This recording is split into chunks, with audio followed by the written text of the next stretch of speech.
అందరికీ నూతన సంవత్సర శుభాకాంక్షలు. 2026 వచ్చేసింది. కొత్త క్యాలెండర్, కొత్త ఆశలు.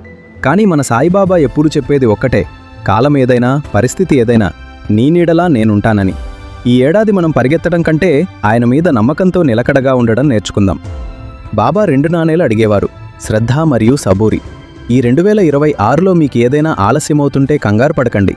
అది బాబా మీకోసం ప్లాన్ చేస్తున్న సమయం అని నమ్మండి. ఒకవేళ మీరు కూడా బాబాను నమ్మి ఈ ప్రయాణంలో నాతో నడవాలనుకుంటే ఇప్పుడే మన ఛానల్ని సబ్స్క్రైబ్ చేసుకోండి.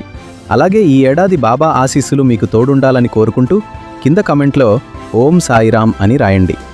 నేనున్నాను కదా, ఎందుకు భయం అన్న ఆయన మాటను గుండెల్లో దాచుకోండి. మనం కోరుకున్నది కాకుండా మనకు ఏది అవసరమో అది ఇచ్చే తండ్రి ఆయన. ఈ ఏడాది మీ కష్టాలను ఆయన పాదాల దగ్గర వదిలేయండి. సంతోషాన్ని ప్రసాదంగా స్వీకరించండి. ఈ నూతన సంవత్సరంలో మీ ఇంట్లో బాబా ఊది ఆశీస్సులు, మీ మనసులో సాయి నామస్మరణ ఎప్పుడూ ఉండాలని కోరుకుంటున్నాను. తోటివారికి సహాయం చేయండి, ప్రేమని పంచండి. అదే మీరు బాబాకు ఇచ్చే నిజమైన కానుక. ఓం సాయిరామ్. అందరికీ మరోసారి 2026 నూతన సంవత్సర శుభాకాంక్షలు.